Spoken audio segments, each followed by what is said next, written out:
सौरमंडल है, इसके बीच में क्या है भाई? सूर्य दिख रहा है। बीच में क्या दिख रहा है? सूर्य दिख रहा है। सूर्य के चारों ओर ग्रह चक्कर लगा रहा है, सूर्य के चारों ओर।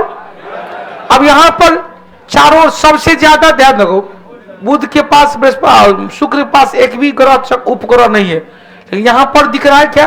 पृथ्वी के पास एगो है और मंगल के पास दूगो है, फेबोस एवं डेमोस। वह ध्यान देना।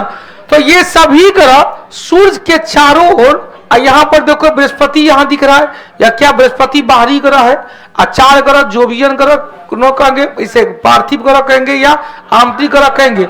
पार्थिव ग्रह या आंतरिक ग्रह कहा जाता है। सभी ग्रह दीर्घ वृत्ताकार पथ पर सूर्य के चारों ओर चक्कर लगा होता है।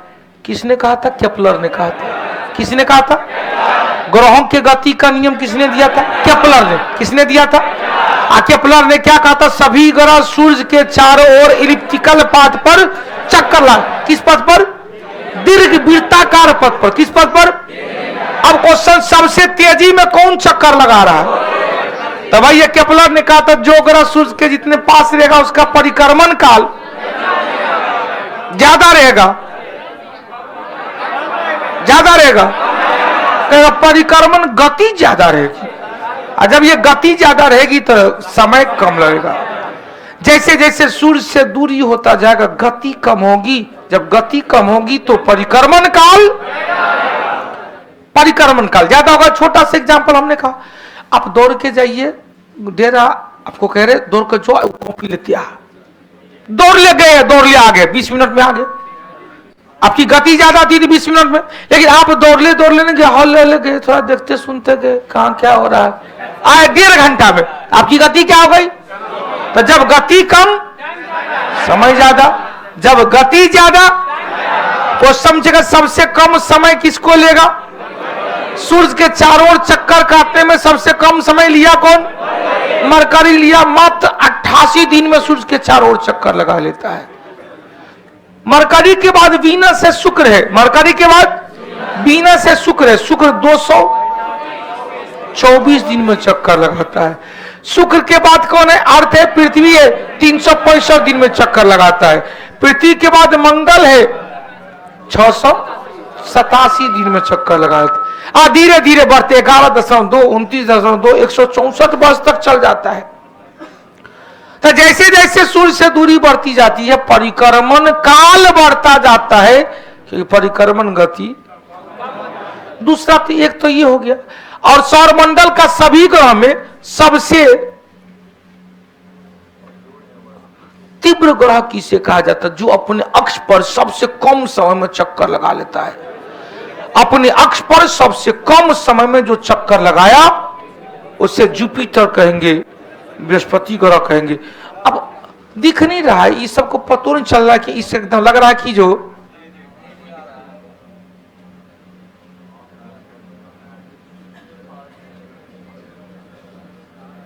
एकदम लगा तूफानी में तूफान मचा दिया है।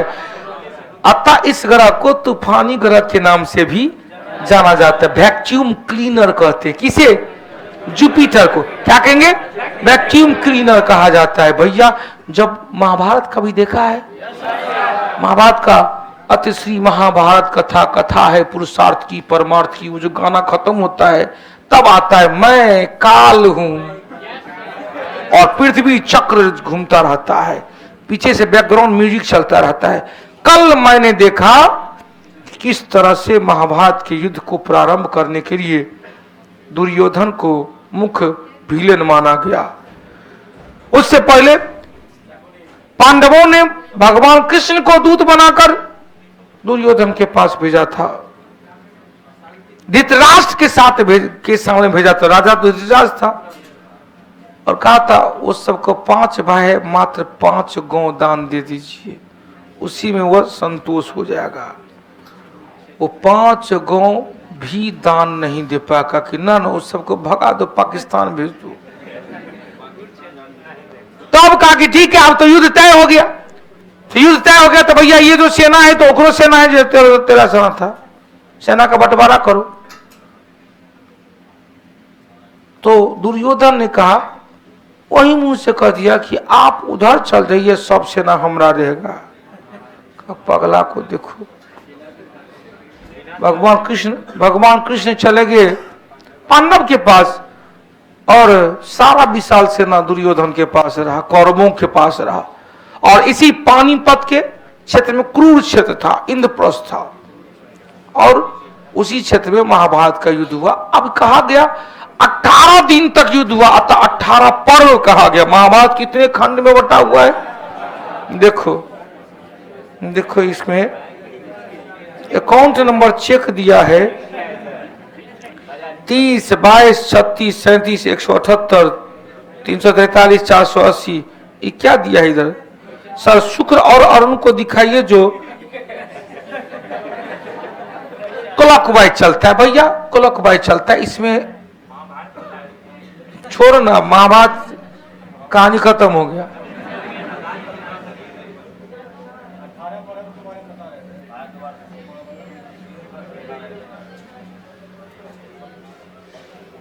यह किसका है भाई? ना अरुण का है। अब अरुण क्या है? क्लॉकवाइज डायरेक्शन में अपने अक्ष पर चक्कर लगाता है।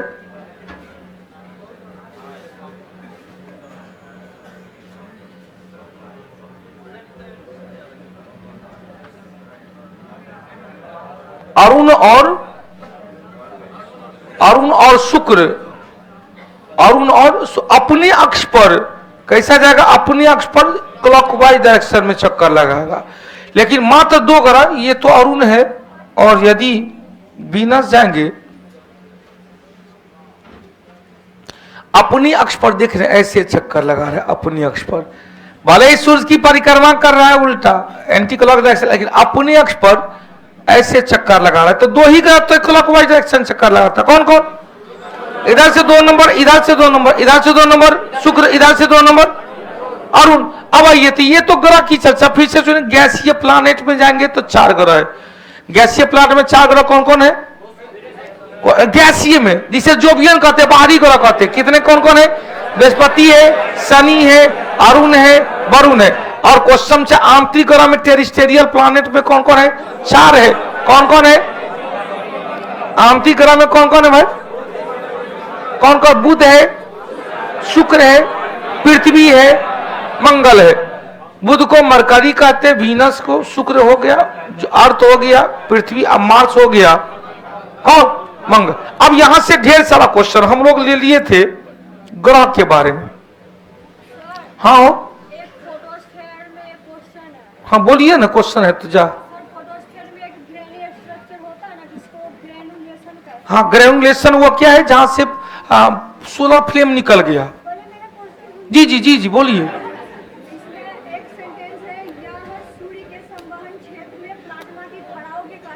हाँ तो वही बताए जो बहुत अच्छा, प्लाज्मा की धारा हमने कहा जहां से सोलर फ्लेम निकल गया ना, जहां से सोलर फ्लेम सौर ज्वाला निकला है, तो सौर ज्वाला अपने साथ एनर्जी लेके चला गया, अतः वहां पर तो सोलर स्पॉट बन गया। एक लाइन आइए, जो प्लाज्मा क्या है? तो जैसे ठोस, द्रव, गैस, 3 अवस्था तो समानता है।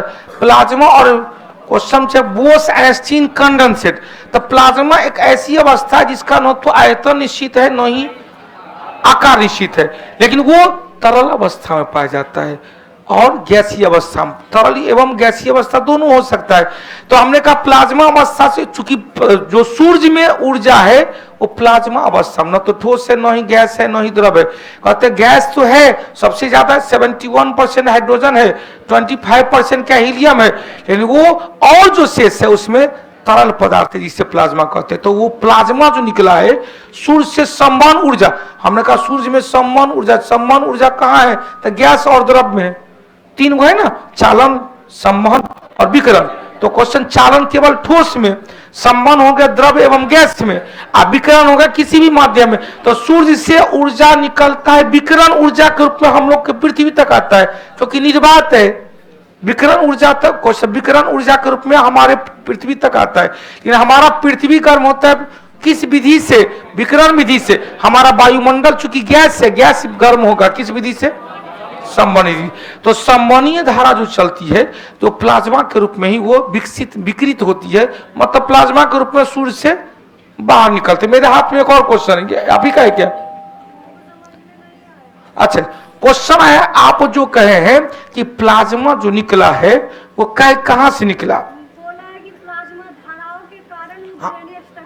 तो वो जो ग्रेनी स्ट्रक्चर है ना, यहां से जो बताए वो तो हमने कहा सोलर फ्लेम, यहां से जाएंगे। ये जो सोलर फ्लेम यहां से प्लाज्मा, चूंकि ये चारों तरफ क्या गैसीय आवरण है, गैसीय आवरण के कारण जगह जगह देख रहे स्पॉट दिख रहा है, ये ग्रेनी स्पॉट है, जिसके कारण यह ग्रेनी स्पॉट कैसे बना? तो यहां से सोलर फ्लेम निकला। जब ये सोलर फ्लेम निकल गया तो यहां से प्लाज्मा की धारा बाहर निकल गई, तो सौर कलंक कहेंगे। और सौर कलंक का तापमान सबसे कम होता है किस आधार पर? ग्रहों को, पार्थिव और जोवियन ग्रह, मास के आधार पर, मास के आधार पर। बड़ा बड़ा ग्रह है जोवियन ग्रह, छोटा छोटा ग्रह है कौन? पार्थिव ग्रह। अब यहां से दो लिए, ग्रह लिए या प्लैनेट लिए? पहला क्या बताए?